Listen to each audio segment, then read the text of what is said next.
Chapter हम लोग पढ़ रहे हैं इलेक्ट्रोकेमिस्ट्री, बहुत ही इंपॉर्टेंट चैप्टर है बच्चों। तो चलिए आ जाते हैं इलेक्ट्रोकेमिस्ट्री में।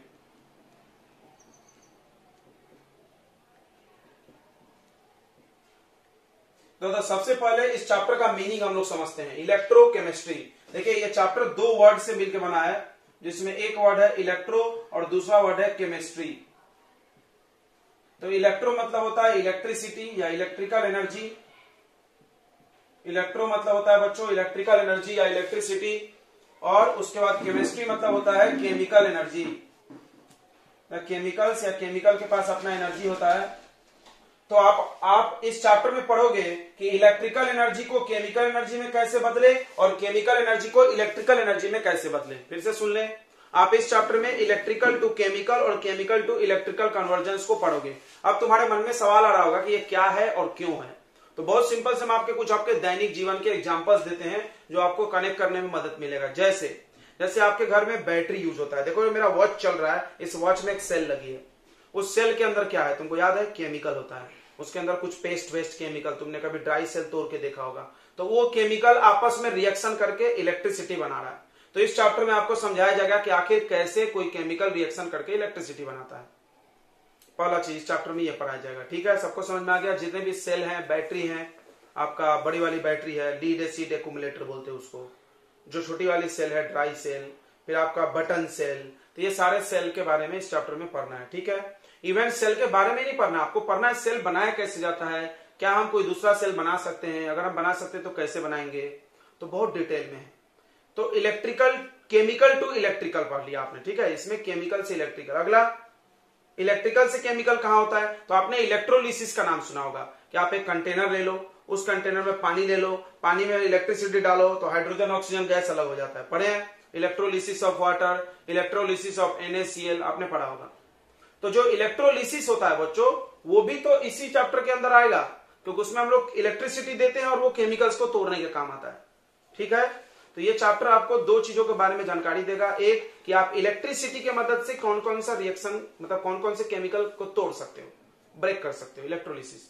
दूसरा, अगर आप केमिकल रिएक्शन कराओगे तो उससे करंट कैसे बनेगा। दो चीज चैप्टर का मेन कवरेज होता है। ठीक है, इस चैप्टर को बनाने में बहुत सारे साइंटिस्टों का योगदान है और इस चैप्टर का अपने दैनिक जीवन में बहुत ही ज्यादा इस्तेमाल है। जैसे तुम जो भी मेटल यूज करते हो, मान लो मेरी घड़ी एल्यूमिनियम की बनी है, तो एल्यूमिनियम मेटल का जो एक्सट्रैक्शन हुआ है, निकाला गया है पृथ्वी से, तुम पढ़ोगे ओर आता है, फिर ओर को तोड़ ताड़ के निकालते हैं। तो एल्यूमिनियम मेटल जो निकाला जाता है, वो एल्यूमिनियम मेटल कैसे निकालते हैं? इलेक्ट्रोकेमिस्ट्री की मदद से। उसमें क्या करते हैं? एल्यूमिनियम मेटल लेते हैं, उसमें इलेक्ट्रिसिटी पास करते हैं, फिर एल्यूमिनियम मेटल आता होगा। यानी इस चैप्टर का इस्तेमाल आपको इलेक्ट्रोलिसिस में ही नहीं, मेटल का जो मेटलर्जी प्रोसेस होता है, मेटल को जो जमीन से निकालते हैं, उसमें भी होता है। ठीक है, चलिए तो ये रहा चैप्टर का इंट्रोडक्शन। आपके दैनिक जीवन में क्या उपयोग है, आपके घर में ही यूज हो रहा है। आप जितने भी डिवाइसेस चला रहे हो सब में बैटरी लगी है, तो केमिकल से इलेक्ट्रिकल बन रहा है। इलेक्ट्रोलिसिस तो चलो हमारे लाइफ में नहीं है, लेकिन इलेक्ट्रोलिसिस तुम याद करो 10th में पढ़ोगे। इलेक्ट्रोलिसिस का इस्तेमाल होता था NaCl के एक्सट्रैक्शन में, एल्यूमिनियम के एक्सट्रैक्शन में, याद आ रहा है? कॉपर का रिफाइनिंग करते थे, प्योर कॉपर मिलता था, याद है क्या? 10th में किए हो तुम लोग? याद है आपको? 10th में आप रिफाइनिंग ऑफ कॉपर पढ़े थे, इम्प्योर कॉपर से प्योर कॉपर मिलता था। याद है क्या बच्चों? बताएंगे, याद है आपको? रिफाइनिंग ऑफ कॉपर 10th में पढ़े होंगे। तो वो सब कुछ इस चैप्टर में कवर किया जाएगा। ठीक है, चलिए तो ये डेफिनेशन क्या है? What is electrochemistry? तो बोलेंगे the branch of chemistry which deals about interconversion between chemical energy and electrical energy. ठीक है, तो लिख लेते हैं हम लोग यहां पे, the branch of chemistry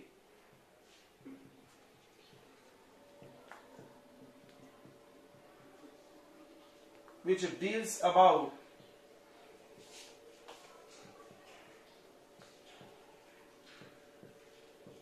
interconvergence between electrical and chemical energy।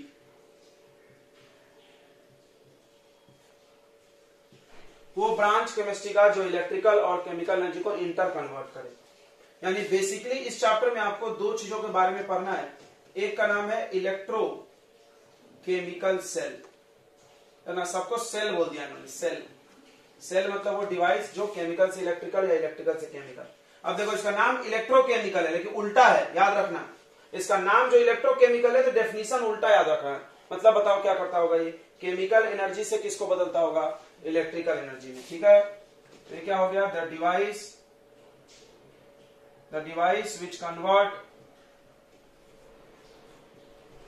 which convert chemical energy into electrical energy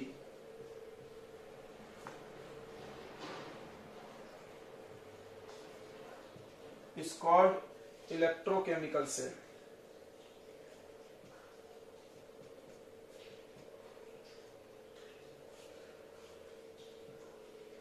okay, very good.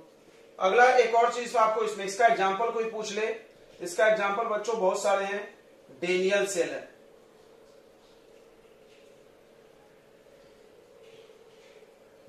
एक डेनियल सेल है।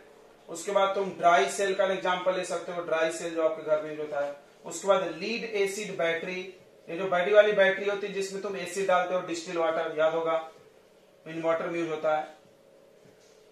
उसके बाद मर्क्यूरी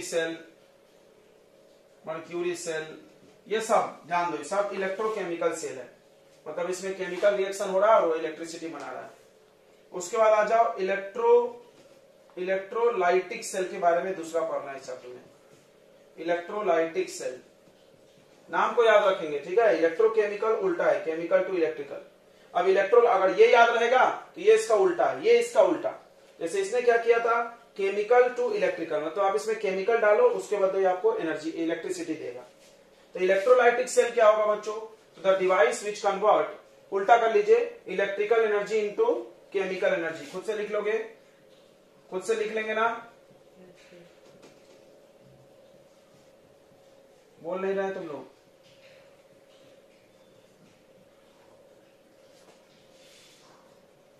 एग्जाम्पल बताइए इसका एग्जाम्पल बताइए। इसका एग्जाम्पल इलेक्ट्रोलिसिस होता है बच्चों, इलेक्ट्रोलिसिस। जहां पे आप इलेक्ट्रोलिसिस कराते हो, इलेक्ट्रोलिसिस ऑफ मोल्टेन NaCl का इलेक्ट्रोलिसिस, या इलेक्ट्रोलिसिस ऑफ कॉपर, मेटल नहीं होता, कॉपर सल्फेट का होता है, रिफाइनिंग होता है उसका, ठीक है। इलेक्ट्रोलिसिस ऑफ मोल्टेन NaCl, ये तुमने पढ़ा होगा।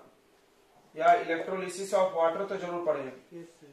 Electrolysis of acidified water, ACD, ये क्यों, थोड़ा सा उसमें एसिड में वाटर में एसिड डालते हैं ताकि वो गुड कंडक्टर बने।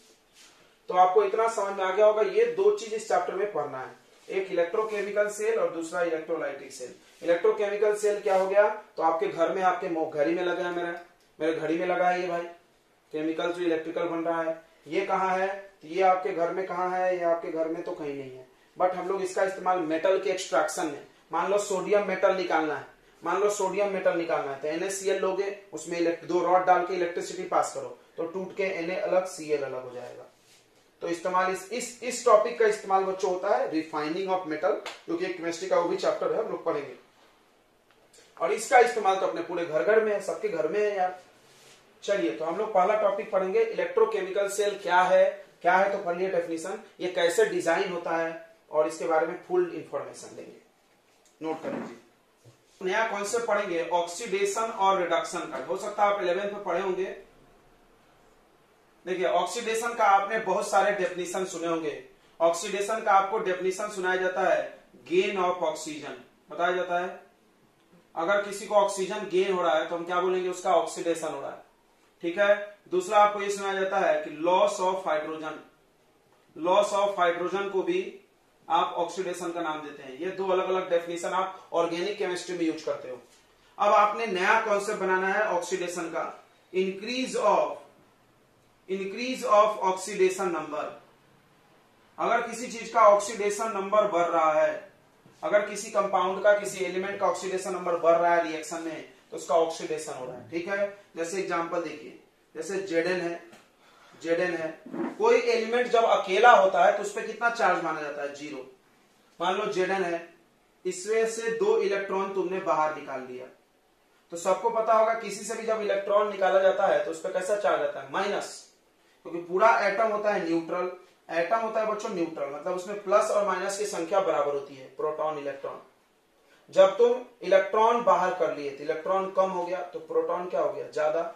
इस वजह से इस पे प्लस चार्ज आएगा। कितना प्लस चार्ज आएगा, 2। अब देखो यहां पर जिंक का ऑक्सीडेशन नंबर यहाँ अकेला है तो 0 है, यहाँ पर 2 है, तो 0 से 2 क्या हुआ, बढ़ा कि घटा, बढ़ गया। तो जब भी किसी का ऑक्सीडेशन नंबर बढ़ रहा हो तो आप समझिए ऑक्सीडेशन हो रहा है। चलिए एक और एग्जांपल देखेंगे हम लोग, एक और एग्जांपल देखेंगे। जैसे Cl-1 है, Cl-1 है, इसमें से भी आप एक इलेक्ट्रॉन निकाल लो, एक इलेक्ट्रॉन हटा लो। देखो माइनस मतलब एक एक्स्ट्रा, माइनस चार्ज मतलब क्या होता है, एक्स्ट्रा इलेक्ट्रॉन। देखो 0 मतलब बराबर, प्लस मतलब इलेक्ट्रॉन कम, प्रोटॉन इलेक्ट्रॉन कम, याद रखो। प्लस मतलब इलेक्ट्रॉन कम, माइनस मतलब इलेक्ट्रॉन ज्यादा। तो अब आप ज्यादा को निकाल लो तो बराबर हो जाएगा ना, तो बराबर होगा तो कितना चार्ज आएगा बताइए। और हम एक इलेक्ट्रॉन हटा दे तो कितना चार्ज आएगा इसमें ऊपर बताइए। क्लोरीन पे कितना चार्ज आएगा, अगर हम Cl- से एक इलेक्ट्रॉन निकाल दे कितना चार्ज आएगा बच्चों, बोल नहीं रहे, बताइए सभी लोग कितना चार्ज आएगा। 0।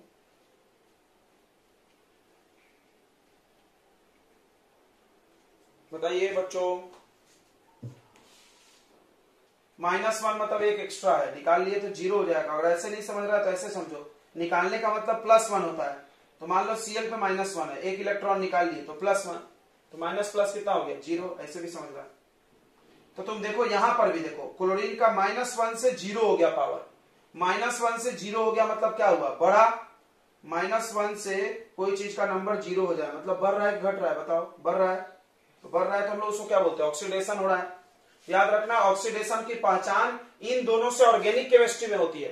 इन दो से पहचान ऑर्गेनिक केमिस्ट्री, हम लिख भी सकते हैं, use in organic chemistry, OC।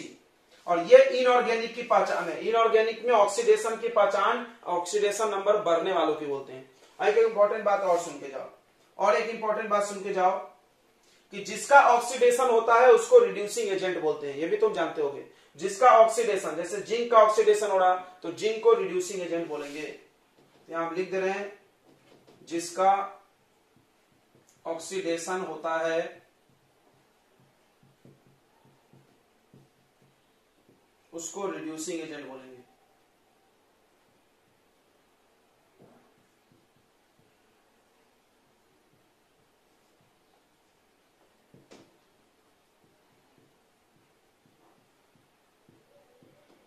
जिसका ऑक्सीडेशन होता है बच्चों उसको कौन सा एजेंट बोलते हैं, रिड्यूसिंग एजेंट बोलते हैं।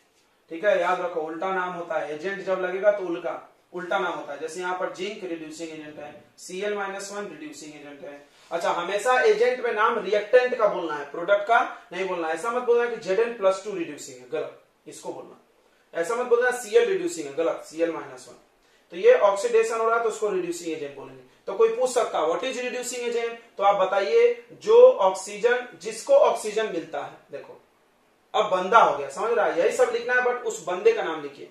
देखिए ऑक्सीजन का मिलना को हम लोग बोलते हैं ऑक्सीडेशन, और जो ऑक्सीडेशन जिसका होता है उसको रिड्यूसिंग एजेंट। तो रिड्यूसिंग एजेंट को ऑक्सीजन मिला होगा तो हम क्या लिखेंगे, रिड्यूसिंग एजेंट का डेफिनेशन। कोई पूछा व्हाट इज रिड्यूसिंग एजेंट, तो हम लोग बोलेंगे जिसको ऑक्सीजन मिला हो, जिसने हाइड्रोजन लॉस किया हो, जिसका ऑक्सीडेशन नंबर बढ़ा हो। समझ गया, समझ में आ गया सबका। जिसका जिसका लगा लो, जिसका समझता है इंग्लिश में हुज लगा लो, तो जिसका जिसका जिसका, तो जिसको ऑक्सीजन मिला हो। जैसे जिसको ऑक्सीजन मिला हो, एग्जांपल देते हैं, जैसे कार्बन प्लस O2 CO2, तो कार्बन को ऑक्सीजन मिला है, तो कार्बन को ऑक्सीजन मिला है तो हम कार्बन को क्या बोलेंगे, रिड्यूसिंग एजेंट। समझ में आ रहा है, जिसको ऑक्सीजन मिला है वो रिड्यूसिंग एजेंट, जिसका हाइड्रोजन गया है वो रिड्यूसिंग एजेंट, जिसका ऑक्सीडेशन नंबर बढ़ा है, जिसका जिसका लगा लीजिए। समझ में आ रहा है, रिड्यूसिंग एजेंट किसी बंदे का नाम है और ऑक्सीडेशन रिडक्शन एक प्रोसेस का नाम है। क्लियर हो रहा है ना, ऑक्सीडेशन इज ए प्रोसेस और reducing agent is a reactant, एक रिएक्टेंट का नाम है। क्लियर हो गया इतना, तो बताइए सबको क्लियर हो गया ना। तो यह ऑक्सीडेशन का नया डेफिनेशन है। अब आ जाते हैं रिडक्शन पे। अब उसी तरह रिडक्शन देखिए, आप जस्ट उल्टा कर दीजिए। रिडक्शन में होगा लॉस ऑफ ऑक्सीजन। अगर ऑक्सीजन लॉस हो रहा है कहीं पर भी तो हम बोलेंगे रिडक्शन हो रहा है। दूसरा वहां पर होता है गेन ऑफ हाइड्रोजन भी हो सकता है, और तीसरा जो है ये इंपॉर्टेंट हमारे लिए अभी, तीसरा ही हमारे इनऑर्गेनिक में यूज होगा, decrease of oxidation number, decrease of oxidation number. Oxidation number बच्चों घटेगा, ऑक्सीडेशन नंबर घटेगा। चलिए एक एग्जांपल देख लेते हैं हम लोग। जैसे मेरे पास Cu+2 है, ध्यान देना +2 है, इसको 2 इलेक्ट्रॉन दे दो, इलेक्ट्रॉन पे माइनस चार्ज होता है, सोच के बताइएगा। देखो +2 है और ये 2 माइनस दिए, तो प्लस माइनस आपस में मिलकर कितना हो जाएगा 0। ये कॉपर पर कितना चार्ज आ गया 0। तो आप देखिए यहाँ पर +2 से 0 हो रहा है, मतलब ऑक्सीडेशन नंबर क्या हो रहा है, घट रहा है कॉपर का। चलिए Cl का देखते हैं, Cl है 2 Cl है, इसको भी 2 इलेक्ट्रॉन आप दे दीजिए, अभी 0 चार्ज है, अकेला कोई होता है तो 0 होता है। अब इसको 2 को एक्स्ट्रा इलेक्ट्रॉन दे दो, देखो अभी बराबर है, 2 माइनस बढ़ा दिए तो माइनस चार्ज बढ़ जाएगा, तो ये 2 माइनस बढ़ जाएगा, तो ये हो जाएगा 2Cl-1। 2Cl-1 को Cl2 गैस भी बोल सकते थे, चलो जाने नहीं, 2Cl-1 को Cl2 नहीं बोलते, इसको बोलेंगे Cl2। देखो यहां पर भी तुम देखो ध्यान से, 0 से -1, थोड़ा ध्यान देंगे, 0 से -1 इधर गए तो कम हो गया ना, 0 से -1 कम हो गया, जब कम हो गया तो यहां पर हो रहा है रिडक्शन। अगला पॉइंट भी यही लिखेंगे हम लोग कि जिसका, ध्यान सुनेंगे, जिसका रिडक्शन होता है, जिसका रिडक्शन होता है उसको क्या बोलते हैं हम लोग, उसको कौन सा एजेंट बोलेंगे, ऑक्सीडाइजिंग एजेंट बोलेंगे, ऑक्सीडाइजिंग एजेंट बोलेंगे बच्चों। तो ऑक्सीडाइजिंग एजेंट का डेफिनेशन आराम से याद रखो,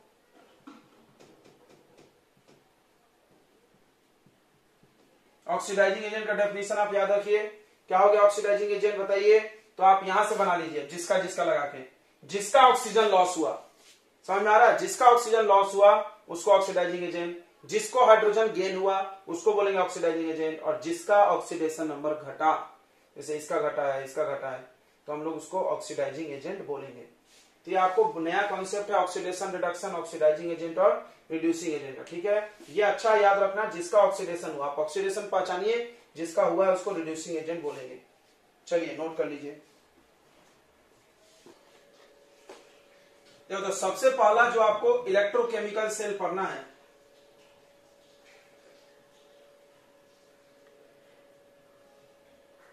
इलेक्ट्रोकेमिकल सेल हम आपको बता दिए क्या है, तो ये केमिकल टू इलेक्ट्रिकल बनाता है। तो इलेक्ट्रोकेमिकल सेल जो सबसे पहला पढ़ना है उसका खोज डेनियल ने किया था, तो हम लोग डेनियल सेल पहला पढ़ेंगे।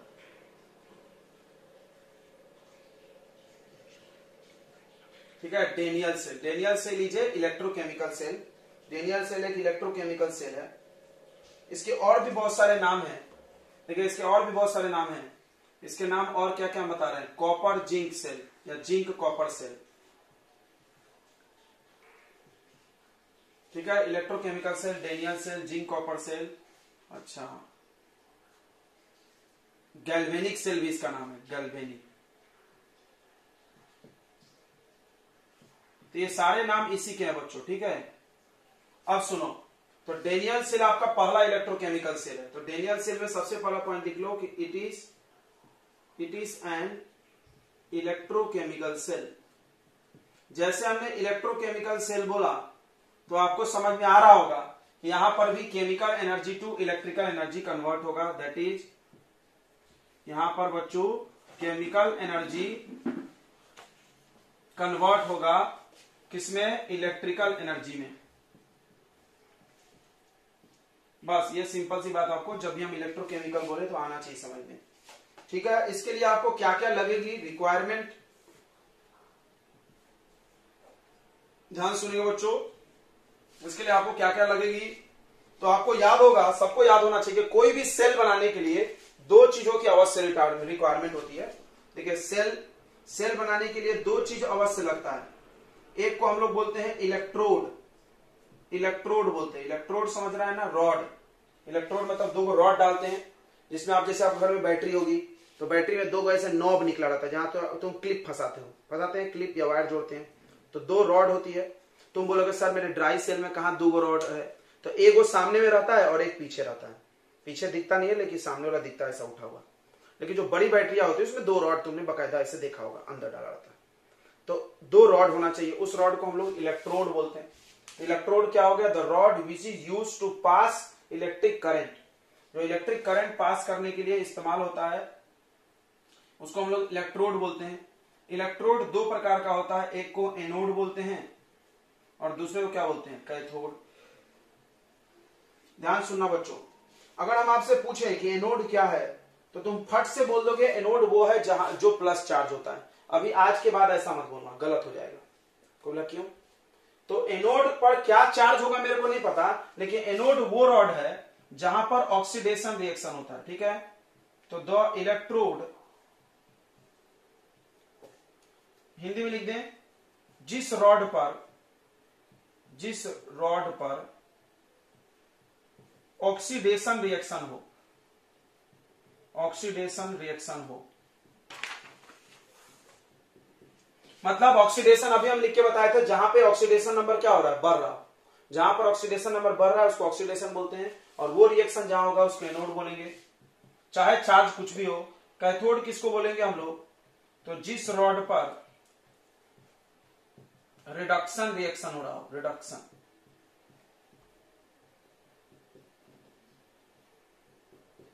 जहां पर रिडक्शन होता है उसको क्या बोलेंगे हम लोग? कैथोड बोलेंगे बच्चों। दूसरा क्या चाहिए आपको? इलेक्ट्रोलाइट चाहिए। इलेक्ट्रोलाइट सब लोग जानता होगा, ऐसा कंपाउंड जो अपने आयंस में टूट करके इलेक्ट्रिसिटी को पास करे। ठीक है, ध्यान से देखो, the compound which conduct electricity due to presence of free electrons, वैसा कंपाउंड जो इलेक्ट्रिसिटी कंडक्ट करता है किसके वजह से? फ्री इलेक्ट्रॉन्स की वजह से। कोई बोला एग्जांपल बताइए। एग्जांपल बहुत आसान है इसका, इसके एग्जांपल बहुत आसान है। इसके एग्जांपल में आते हैं बच्चों एसिड्स, जितने भी एसिड है सब इसके एग्जांपल है, HCl, H2SO4, HNO3, all acid बच्चों। उसके बाद बेस, जितने भी बेसिस हैं बच्चों, जितने भी बेसिस हैं सबके सब इलेक्ट्रोलाइट है, सबके सब इलेक्ट्रोलाइट है। जैसे NaOH, KOH, CaOH whole twice, ये सब बेस है बच्चों, सब इलेक्ट्रोलाइट है। सॉल्ट सब लोग जानता होगा, सॉल्ट जो प्लस और माइनस आयन से मिलके बने। देखो Na यहां का मिला दो, Cl यहां का, K यहां का मिला दो, SO4 यहां का। समझ में आ रहा है? इसका प्लस और इसका माइनस उठाकर मिला दो। कैल्शियम यहां का नाइट्रेट, तो ये सब सॉल्ट्स हो गया। ठीक है, तो इलेक्ट्रोलाइट क्या होता है? तो इलेक्ट्रोलाइट ऐसा कंपाउंड है जो अपने आयंस में ब्रेक होकर के इलेक्ट्रिसिटी पास करे। जैसे तुम बचपन सुनोगे NaCl गुड कंडक्टर क्यों है? बिकॉज पानी में जाकर के टूट जाता है, Na+Cl-। ठीक है, तो किसी भी सेल को बनाने के लिए दो चीज की रिक्वायरमेंट है, इलेक्ट्रोड और इलेक्ट्रोलाइट। कोई भी सेल हो, चाहे वो इलेक्ट्रोकेमिकल हो, चाहे कोई भी, सेल वर्ड लगा है तो ये चाहिए अपने को। देखो ये बायोलॉजी वाला सेल नहीं है, स्पेलिंग वही है, बट ये केमिस्ट्री वाला सेल है। इलेक्ट्रोड और इलेक्ट्रोलाइट की जरूरत है, तो सुनना ध्यान से, ध्यान सुनेंगे सभी लोग। इन गैल्वेनिक सेल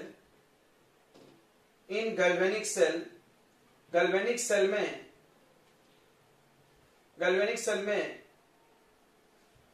2 मेटल रॉड चाहिए, 2 मेटल रॉड्स चाहिए, यानी इलेक्ट्रोड्स, 2 इलेक्ट्रोड्स चाहिए, और इसके बाद 2 इलेक्ट्रोलाइट भी चाहिए, 2 इलेक्ट्रोलाइट भी चाहिए, which is salt of metal used in electrode। चलिए ये ध्यान रखेंगे, गैल्वेनिक सेल बनने के लिए 2 मेटल चाहिए और 2 इलेक्ट्रोलाइट चाहिए। अब सुनना, जैसे तुम मेटल जिंक लिए तो यहां पर इलेक्ट्रोलाइट जो लोगे वो जिंक काइंड सॉल्ट लोगे, ये ध्यान रखना, ये लिखा हुआ देखो, 2 इलेक्ट्रोलाइट होना चाहिए, विच इज जो कि है salt of metal used in electrode. Electrode में जो मेटल लगा हुआ है, इलेक्ट्रोड में बच्चों जो मेटल लगा हुआ है उसी मेटल का सॉल्ट होना चाहिए इलेक्ट्रोलाइट। समझ में आया? जैसे यहां कॉपर लिए तो यहां कॉपर SO4 होना चाहिए। बोलो आ गया नहीं आ गया? ठीक है, चलिए अब इसको बना करके देखते हैं हम। नोट कर लिया आपने? ऑफ गैल्वेनिक सेल,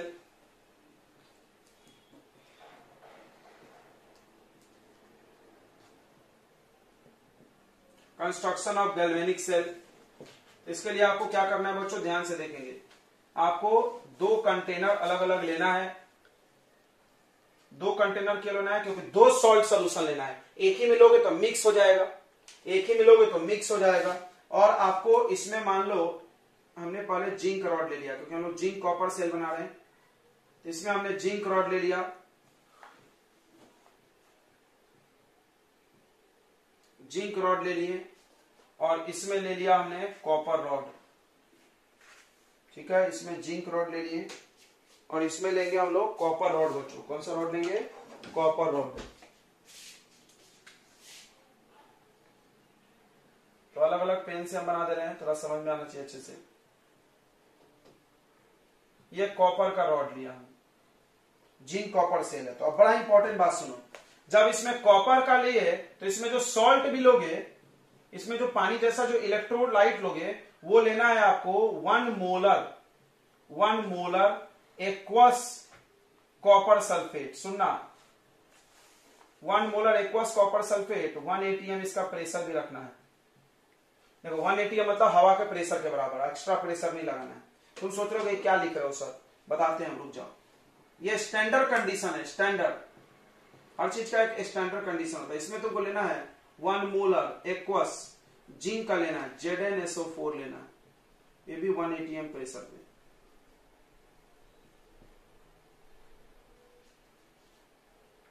अब आपको क्या करना है बच्चों, ये 2 रॉड हो गया और इसको वायर से जोड़ देना है। वायर से जोड़ने के बाद यहां पर आप वोल्ट मीटर लगा लीजिए या एम मीटर लगा लीजिए करंट देखने के लिए। अब सवाल है कि क्या एक ही वायर से करंट जाएगा? नहीं, करंट जाने के लिए 2 तार चाहिए, तो ये दोनों सोल्यूशन को जोड़ना पड़ेगा। कोई बोला ऐसा क्यों? तो तुम बचपन में किए तो देखो, एक टंकी लिए, इसमें प्लस डाले और इसी में माइनस डाले थे, एक ही टंकी था, तो करंट ऐसे ऐसे दौड़ा और यहां पर ये पानी में ही डूबा है, तो पानी जो गुड कंडक्टर तो सॉल्ट है, तो ऐसे ऐसे करंट अंदर जाता था। अब बताओ, यहां से यहां करंट तो गया, लेकिन यहां से यहां तो आएगा नहीं क्योंकि चिपका नहीं है। समझ में आ रहा है? यहां पे भी तुम बोलोगे सर यहां भी तो एक ही वायर होता था बचपन में हम जो करे हैं, तो बोलोगे ना बचपन में हमने ऐसे किया था।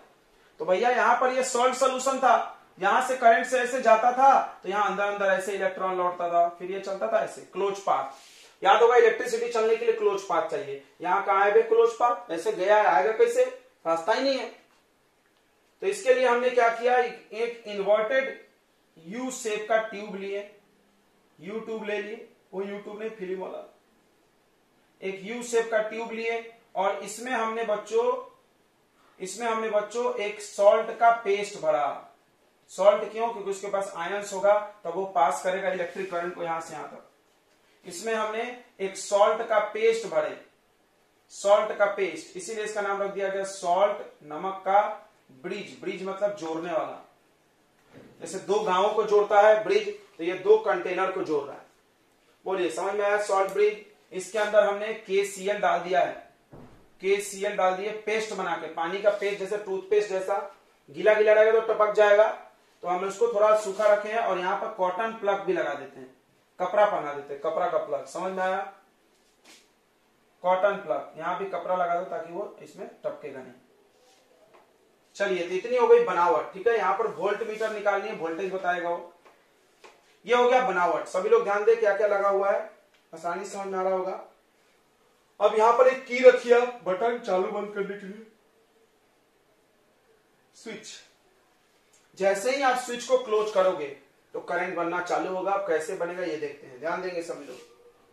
तो कंस्ट्रक्शन समझ में आ गया ना? आपको 2 रॉड लेना है, ZnSO4 Cu, सॉरी Zn के साथ ZnSO4, Cu के साथ Cu। अब कोई बोला 1 मोलर क्यों लिए? तो ये स्टैंडर्ड कंडीशन है, स्टैंडर्ड, अभी बताएंगे, स्टैंडर्ड इलेक्ट्रोड पोटेंशियल इसको बोलते हैं।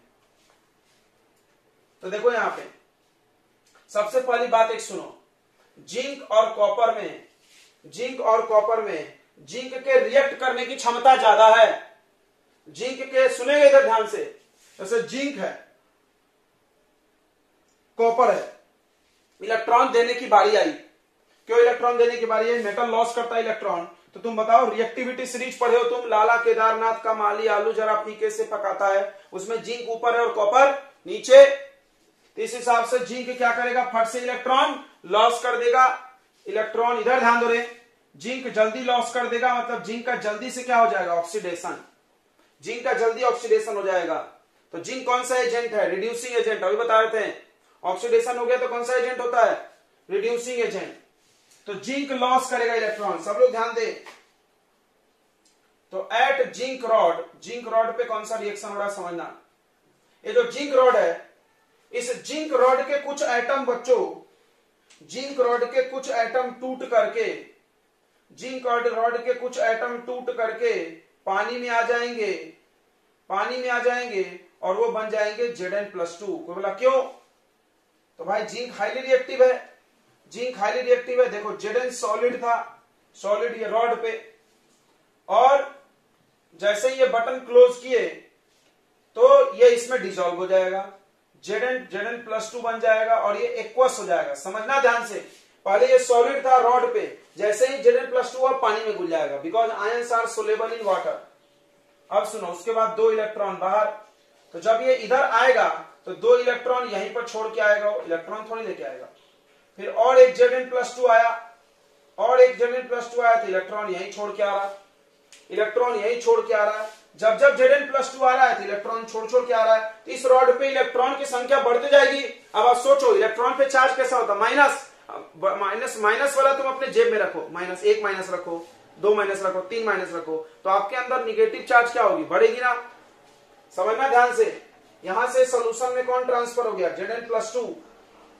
Zn+2 हो गया, और Zn+2 होने की वजह से यहाँ पे +2 आ गया, तो यहाँ पर 2 इलेक्ट्रॉन जमा हो गया, और ये इलेक्ट्रॉन जमा होने से यहाँ माइनस चार्ज है।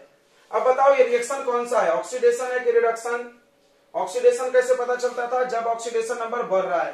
देखो तो बढ़ रहा है क्या, यहाँ 0 से +2 बढ़ रहा है, इसका नाम दे दिया हमने ऑक्सीडेशन हाफ रिएक्शन। हाफ क्यों बोले? क्योंकि आधा ही दिया हमने। देखो इधर का हम सोचे नहीं, इधर का सोचे। ऑक्सीडेशन हाफ रिएक्शन हो रहा है बच्चों, oxidation half reaction zinc rod पे। अगर ऑक्सीडेशन हो रहा है तो इसको कौन सा रॉड बोलोगे? एनोड की कैथोड? एनोड। देखो यहाँ पर बवाल हो गया, देखो यहाँ पर बवाल हो गया, धोती को फाड़ कर रुमाल हो गया। देख लो भाई कैसे हो गया, देखो कैसे हो गया। हुआ ऑक्सीडेशन। बचपन से तुम पढ़ रहे थे एनोड पे प्लस चार्ज, यहाँ लेकिन एनोड पे कौन सा चार्ज हो गया? माइनस। सत्यानाश हो गया कि नहीं हो गया? सत्यानाश हो गया ना। बचपन से जो पढ़े थे गलत हो गया कि एक झटके में? नहीं, गलत नहीं हुआ है, टेंशन मत लो। तुम बचपन में पढ़े तो वो भी सही है। पता है तुम कहां पढ़े थे वो चार्ज? तुम पढ़े थे जिसमें हम इलेक्ट्रिसिटी देते हैं, मतलब इलेक्ट्रोलाइटिक सेल, इलेक्ट्रोलिसिस। तो वहां अभी भी सही है, वहां एनोड पे प्लस होता है।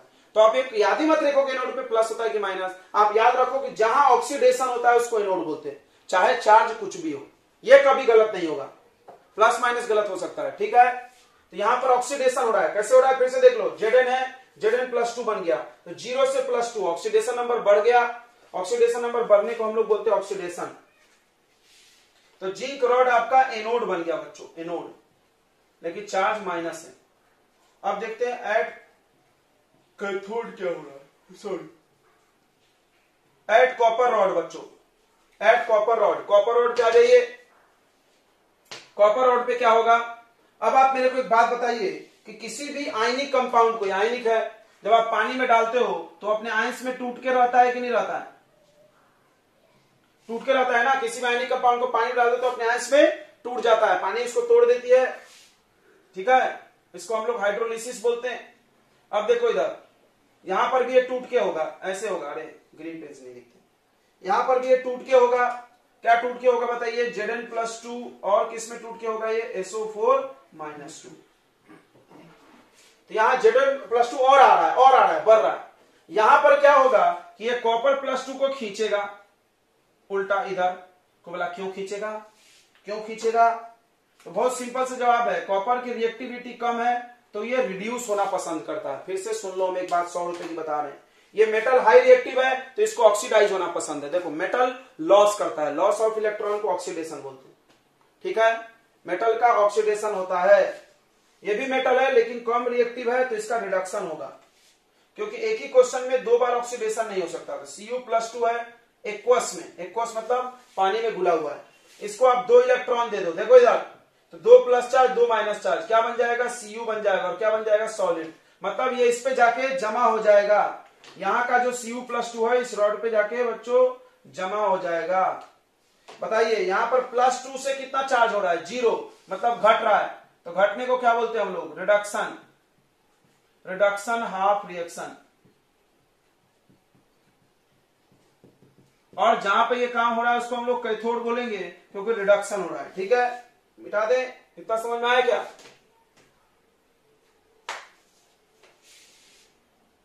रिएक्शन हुआ है इस कंटेनर में, ऑक्सीडेशन रिएक्शन हुआ है, इसीलिए इस कंटेनर को ऑक्सीडेशन हाफ सेल बोलते हैं।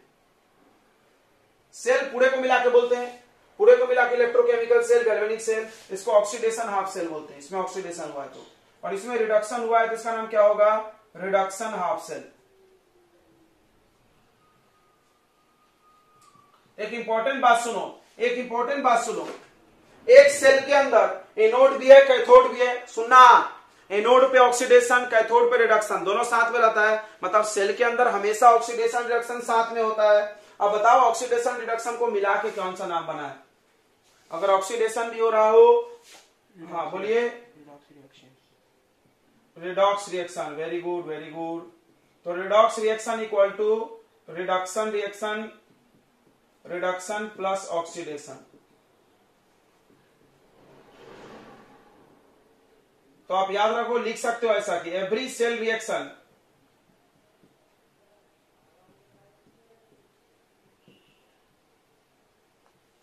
Is redox reaction. हर सेल रिएक्शन एक रिडॉक्स होता है। फिर से यहां पे समझो, जो जिंक है कॉपर है, तो सवाल है सर यहां से जिंक घुल के क्यों आया, यहां जिंक क्यों नहीं चिपका, तो जवाब क्या है, जिंक हाई रिएक्टिव है, इसको ऑक्सीडाइज होना अच्छा लगता है। यहां से सवाल बनेगा, याद रखना, कौन ऑक्सीडाइज अच्छा करता है, सवाल बना सकते हैं हम। जो ज्यादा रिएक्टिव है वो जल्दी ऑक्सीडाइज करेगा, तो ये ऑक्सीडाइज करेगा, इसको लॉस पसंद है। जब एक बार ऑक्सीडेशन हो गया तो दूसरे बार नहीं हो सकता, क्योंकि तुम पढ़ो every cell reaction is a redox reaction. तो अगर ऑक्सीडेशन हो गया तो अगला रिएक्शन कौन होगा, रिडक्शन। रिडक्शन होगा मतलब यहाँ पे घटना पड़ेगा, +2 से क्या बनना पड़ेगा, 0। अब इन दोनों को ऐड करके हम लोग सेल रिएक्शन निकालेंगे। इतना नोट कर लिया आपने, बताइए। ऑक्सीडेशन हाफ सेल को हम लोग लेफ्ट साइड भी बोल सकते हैं, इधर LHS होता है ना, और इधर कौन सा साइड होता है, ये राइट साइड, राइट साइड। ठीक है, इसको निगेटिव हाफ सेल बोलते हैं, इसको पॉजिटिव। अच्छा आप देखो इधर ध्यान दो, इस पे प्लस चार्ज कैसे आएगा, देखो Cu+2 जाके जमा हो रहा है, तो इस पे कौन सा चार्ज आएगा, प्लस, और इसको क्या बोलोगे, प्लस है तो एनोड मत बोल देना, कौन सा चार्ज बोलना है, कैथोड, उल्टा है। चलो तुमको एक ट्रिक बताते हैं, इलेक्ट्रोकेमिकल सेल के अंदर, गैल्वेनिक सेल के अंदर जो तुम पढ़े उसका उल्टा है।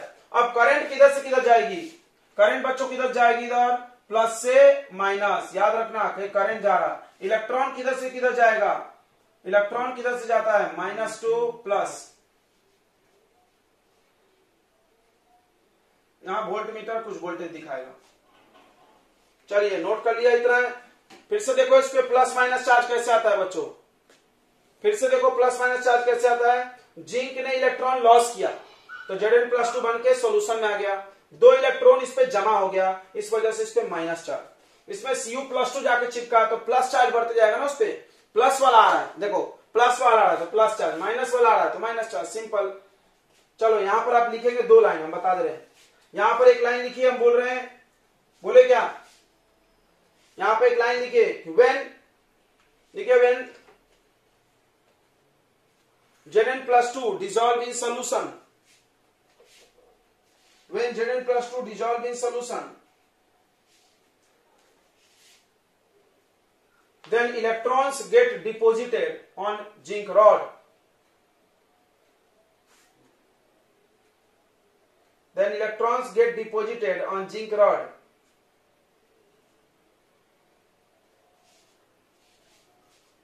So zinc rod become negatively charged.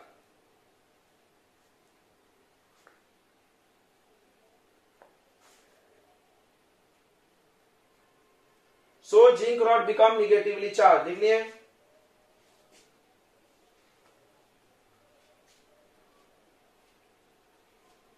अगला पॉइंट में लिखिए, एट कॉपर रॉड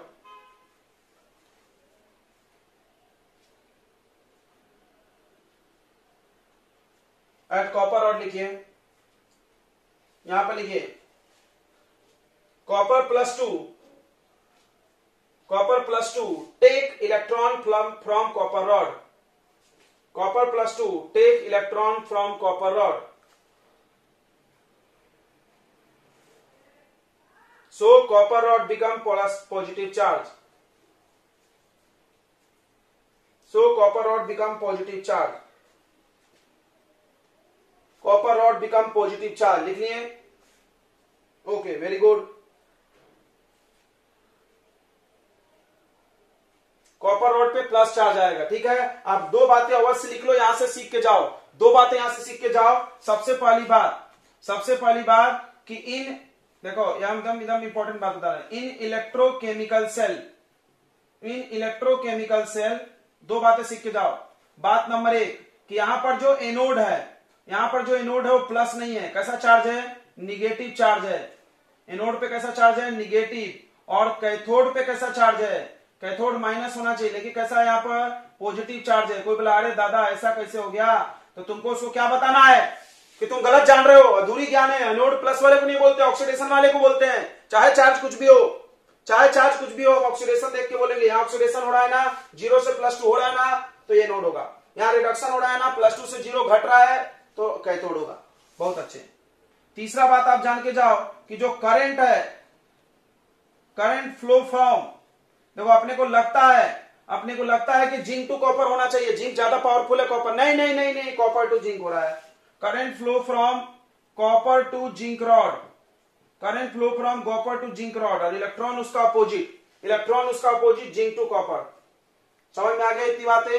अब आते हैं सेल रिएक्शन की तरफ, मिटा दे इतना। देखा एनोड रिएक्शन, कैथोड रिएक्शन देखा, एनोड और कैथोड का। अब ओवरऑल सेल रिएक्शन देखना है। देखिए तो ओवरऑल सेल रिएक्शन के लिए आपको एनोड रिएक्शन जो है Zn से क्या बन रहा है, Zn+2 2 इलेक्ट्रॉन, ठीक है, ऑक्सीडेशन वाला। और कैथोड रिएक्शन हो रहा है Cu+2 से Cu बन रहा है, ओ सॉरी इलेक्ट्रॉन भूल गए, +2 इलेक्ट्रॉन, याद रखना इलेक्ट्रॉन कम नहीं होना चाहिए। तो समझ में आ रहा है, यहाँ चार्ज 0 है, यहाँ ये +2 ये -2 मिला के 0 हुआ ना, दोनों तरफ बराबर होना चाहिए। इधर +2 और ये -2 0 हुआ, और इधर भी कॉपर। समझ में आ गया, ये एनोड का रिएक्शन है। इसको हम लोग बोलते हैं ऑक्सीडेशन हाफ रिएक्शन, बताया तभी हम नाम। इसको बोलते हैं ऑक्सीडेशन हाफ रिएक्शन, और इसको बोलते हैं रिडक्शन हाफ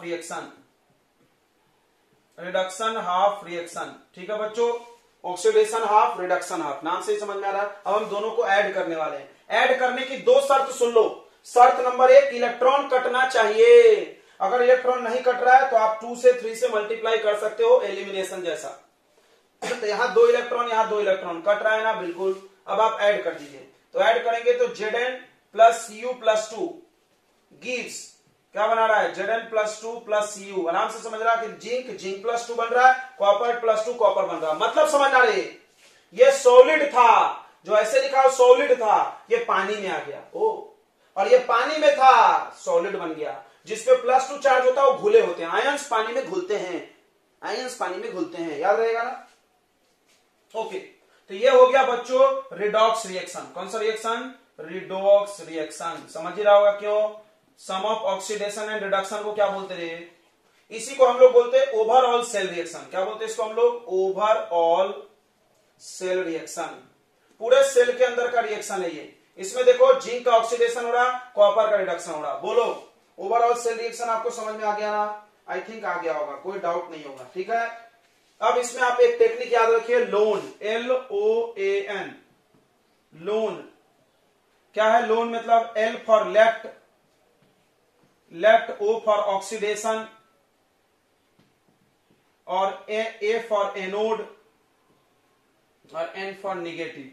देखना ये पूरी बातें लिखी है इस कंटेनर के बारे में। इस कंटेनर के बारे में 4 बातें।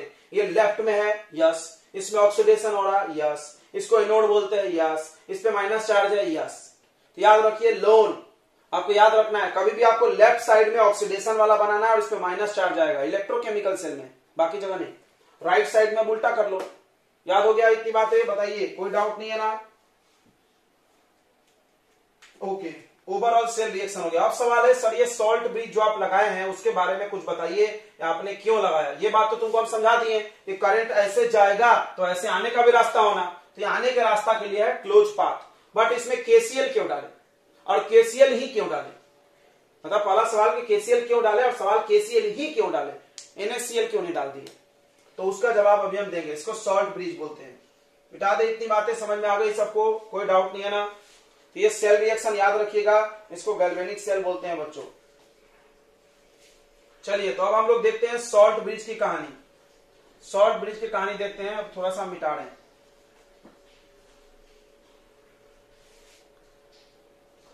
तो अब हम लोग सॉल्ट ब्रिज के बारे में सोचेंगे बच्चों। सॉल्ट ब्रिज क्या है? तो सॉल्ट ब्रिज क्या है? इन्वर्टेड यू शेप का ट्यूब है जिसमें पेस्ट ऑफ सॉल्ट रखा हुआ है, जिसमें पेस्ट ऑफ सॉल्ट भरा हुआ है, उसको हम लोग सॉल्ट ब्रिज बोलते हैं। ठीक है, इन्वर्टेड यू शेप का ट्यूब है,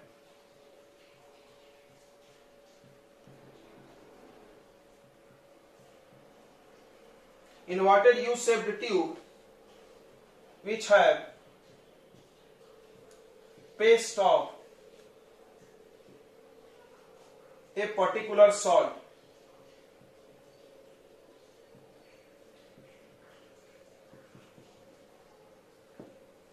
ठीक है।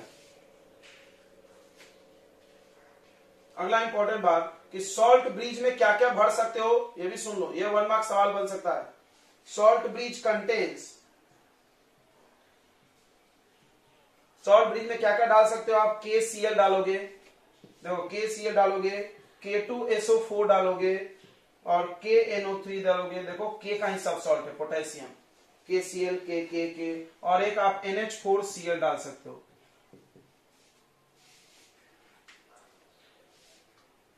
ठीक है, इन सब सॉल्ट को सॉल्ट ब्रिज में आप ये सॉल्ट यूज करना है और उसको मिक्स्ड करना है। मिक्स्ड विथ अगर एक कंपाउंड का नाम है,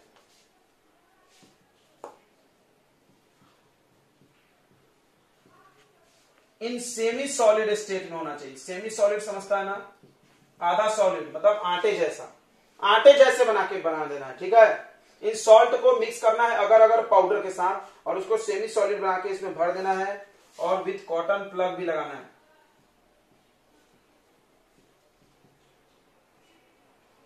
इससे फायदा क्या होगा? बस इसमें से कोई आयन निकल के आएगा। आयन समझता है एटम, और आयन बहुत छोटा छेद का होता है, कपड़े के छेद में से निकल जाएगा, मटके से पार हो जाएगा। कोई भी छोटे से छोटे होल में एटम तो पार हो जाएगा ना आयन, लेकिन पूरा सॉल्ट नहीं आएगा एक साथ। कॉटन प्लग लगा दिया हमने।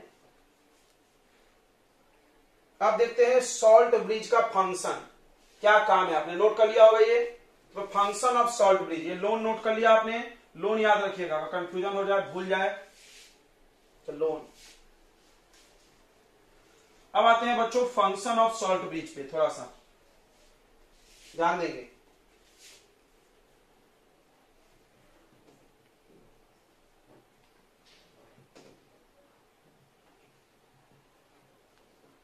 सॉल्ट ब्रिज का क्या काम है, सुनेंगे ध्यान से।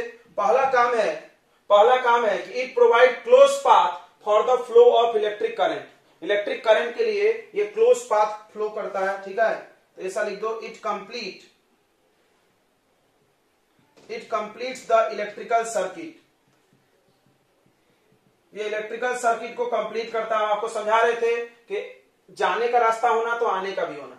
तुम्हारे घर में भी जो वायरिंग हुई है 2 तार है, जाने का आने का, क्लोज पाथ है, तो क्लोज पाथ चाहिए। ये कंप्लीट करता है इलेक्ट्रिक सर्किट को एंड प्रोवाइड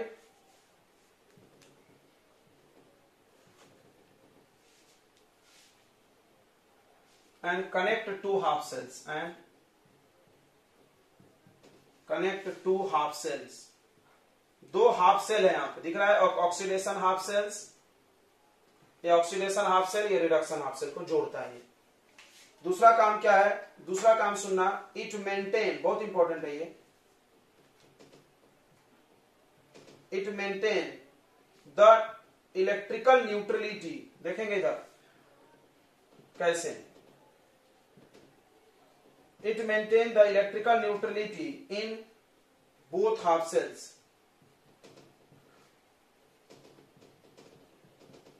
सभी लोग दिल से ध्यान दीजिए, इधर दिल से ध्यान दीजिए कैसे समझते हैं। जैसे मान लो आपने इसमें KCl डाल दिया और वो पेस्ट है, पानी है, पेस्ट में तो थोड़ा सा पानी होता है, तो आयंस में टूट गया। अब थोड़ी देर बाद देखो इधर, जैसे यहां से Zn+2 निकल के आया तो पहले एक Zn एक SO4 था, ठीक था, ये जितना प्लस उतना माइनस बैलेंस था, charge zero, total charge zero, neutral. देखो इस कंटेनर के अंदर तुमने ZnSO4 डाला, जैसे किसी भी चीज को आयनिक कंपाउंड को पानी में डालते हैं आयंस में टूट जाता है, तो मान लो 10 बार Zn+2 निकला तो 10 बार SO4-2 भी निकलेगा, निकलेगा।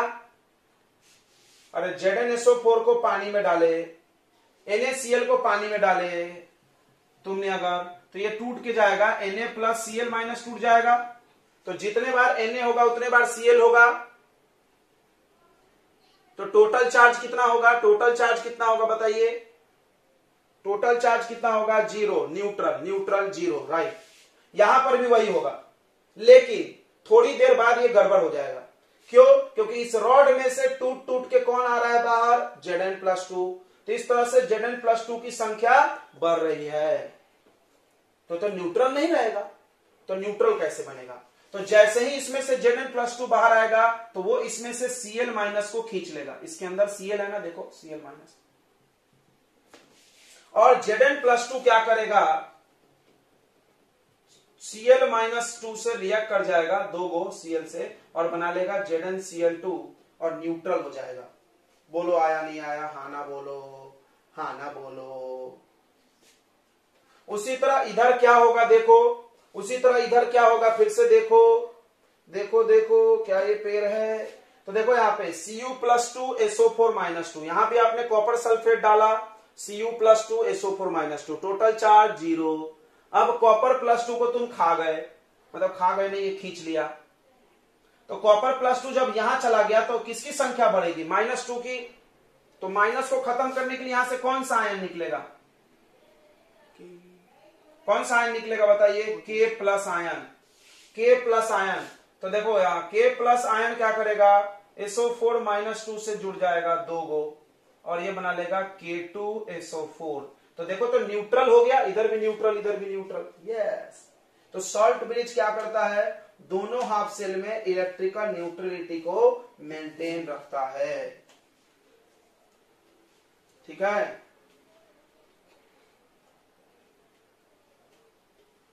ये बहुत इंपॉर्टेंट बात है, अच्छी बात है। तो ये दो फंक्शन है आपके सॉल्ट ब्रिज के, आपने नोट कर लिया होगा और आपको समझ में भी आ गया होगा। एक तो ये इसको कनेक्ट कर रहा है, हाँ,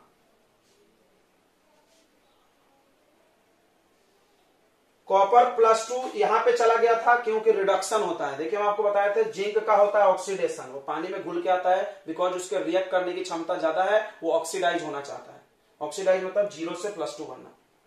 और कॉपर जब ये ऑक्सीडाइज हो गया तो रिड्यूस होगा, एक साथ दो ऑक्सीडेशन और दो रिडक्शन नहीं हो सकता, because cell reaction is a redox reaction, बताया हमने, सेल रिएक्शन एक रिडॉक्स है। अगर यहाँ ऑक्सीडेशन हो गया तो यहाँ क्या होना पड़ेगा, रिडक्शन।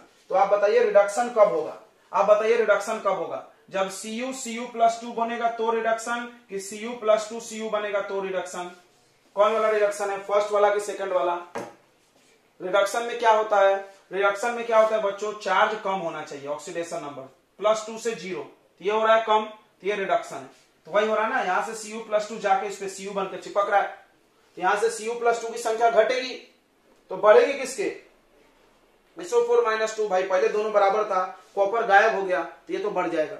अब इसको खत्म करने के लिए K+ आएगा इधर से, ओके, समझ में आ गया, ओके। बहुत इंपॉर्टेंट बात बता रहे हैं हम आपको, मिटा देंगे। अगला है conditions of electrolyte in salt bridge, मतलब कि जो सॉल्ट ब्रिज में आपने KCl डाला, या जो भी K का डाले थे, KNO3, KSO4, K2SO4 डाले थे ना, KCl, NH4Cl, सवाल है उन्हीं को क्यों लिया आपने, क्यों नहीं कुछ भी डाल लिए, क्यों नहीं कुछ भी डाल लिए। तो बहुत सिंपल सी बात है, बहुत सिंपल सी बात है, आप ध्यान समझना। जैसे आपने यहां जिंक रॉड रखा था, जिंक रॉड रखे थे, और यहां सोल्यूशन से टूट के आ रहा था, Zn+2 बन के आ रहा था, तो यहां से जो Cl- निकलना चाहिए वो जिंक+2 से रिएक्ट करना चाहिए, जिंक से नहीं। तो बोला क्या बोल रहे हो, समझा नहीं। अरे यार, सॉल्ट ब्रिज में तुम ऐसा कंपाउंड डालो कि उसके आयन जाके इस रॉड से रिएक्शन नहीं करना चाहिए, तो रिएक्शन ही बिगाड़ देंगे पूरे लोग। समझ में आ रहा है? इसको भेजा गया था कि जा ये +2 से चिपक, -+2 खत्म कर। ये गया लालची इंसान, इसको समझ में नहीं आया यहां चिपकने, ये इसको चिपक गया जाके जिंक को, रिएक्ट कर गया। मान लो ये हाई रिएक्टिव मेटल होता तो फट से रिएक्ट कर जाता, तो फिर मेरा पूरा रिएक्शन गड़बड़ हो जाता, न्यूट्रल नहीं होता, बैलेंस नहीं होता, ये सब। तो पहला शर्त यह है बच्चों कि इलेक्ट्रोलाइट का आयन, इलेक्ट्रोलाइट समझ रहा है, ये जो डाले हो तुमने KCl ले लो, का आयंस रॉड से रिएक्ट नहीं करना चाहिए, रॉड्स से रिएक्ट नहीं करना चाहिए। पहला शर्त यह है कि वो जाके ऐसा नहीं कि रॉडे को रिएक्ट कर जाए। हम भेजे थे कि जा तू मेरा एक काम करके आ, तो वो काम नहीं किया, दूसरा काम करके आ गया, ले गड़बड़ कर दिया। हमने उसको बोला कि जा भाई ये काम करके आ, तो Zn+2 को न्यूट्रलाइज कर, वो गया जाके Zn से भिड़ गया। यार ये तो बहुत लफड़ा हो गया। तो ऐसा नहीं होना चाहिए, अगर ऐसा होगा तो हम उसको नहीं डालेंगे। तो KCl अच्छा है उस मामले में, कैरेक्टर ढीला नहीं है इसका, जिस काम के लिए भेजे वही काम किया। ठीक है, समझ में आ रहा है ना? एक यहीं पर नोट लिख लो, जैसे अगर सिल्वर इलेक्ट्रोड तुमने लिया,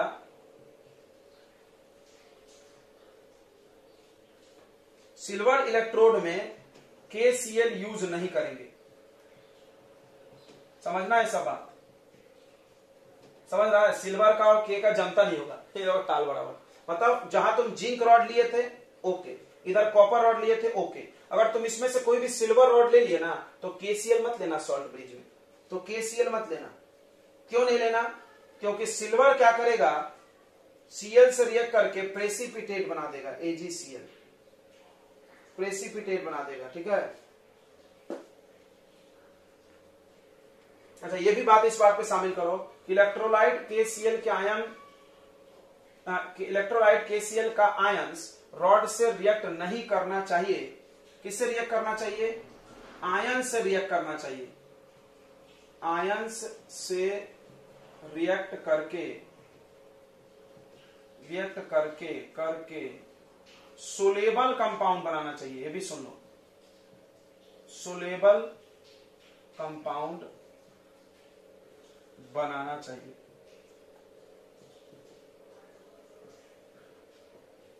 थोड़ा सा फील लेने के लिए आपको एग्जांपल दिखा, देखिए इधर, जैसे Zn+2 से तुमने देखा कि 2 Cl- रिएक्ट किया और क्या बनाया था, ZnCl2, और ZnCl2 एक सोलेबल कंपाउंड है, पानी में घुलने वाला। लेकिन अगर तुमने Ag इलेक्ट्रोड लिया और उसमें KCl यूज किया, देखो क्या लफड़ा होने वाला है। Ag+2+1 से जाके जब Cl- रिएक्ट करता है तो AgCl आप 10th में पढ़े होंगे, प्रेसिपिटेट है। पढ़े हो क्या 10th में? AgCl क्या होता है? प्रेसिपिटेट।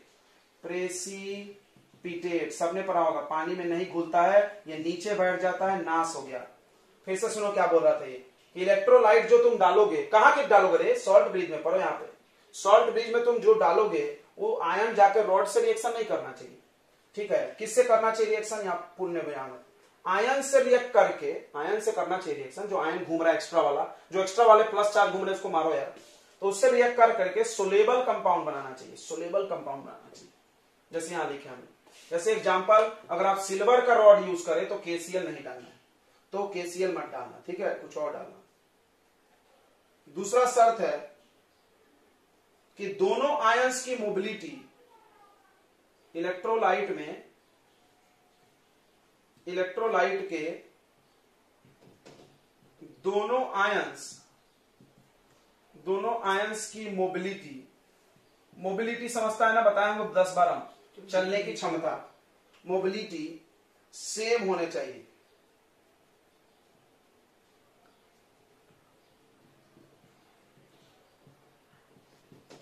समझना मेरी बात को, एक ध्यान दो। जैसे K+1 और Cl-1 में K जितने स्पीड से दौड़े Cl उतने ही दौड़ना चाहिए। बोला क्यों? तो एक ही समय पे इधर का भी चार्ज खत्म होगा, इधर का भी। नहीं तो ऐसा होगा, इधर का खत्म होगा, इधर का नहीं हुआ तो गड़बड़, इधर चार्ज ज्यादा हो जाएगा, इधर कम, तो करंट उल्टा दिशा में भाग जाएगा। समझ में आ रहा है? समझ में आ रहा है सबको? So that both half cells get neutralized at same time. दोनों हाफ सेल एक ही समय पे न्यूट्रल होना चाहिए।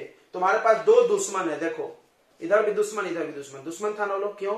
मैं नागिन तू सपेरा, सुनो, मैं तेरा दुश्मन तू मेरा हाँ वही वाला है। देखो यहाँ पे प्लस चार्ज बढ़ रहा था, यहाँ पे माइनस। हमको दोनों को मिटाना है, नहीं तो एक दुश्मन बच जाएगा तो इधर से इधर फ्लो किया तो आक्रमण करेगा। अब एक समय में दोनों मिटना चाहिए, तो दो योद्धा चाहिए, दो एक साथ, एक पावरफुल जाए, दोनों के एक साथ खत्म। समझ में आया?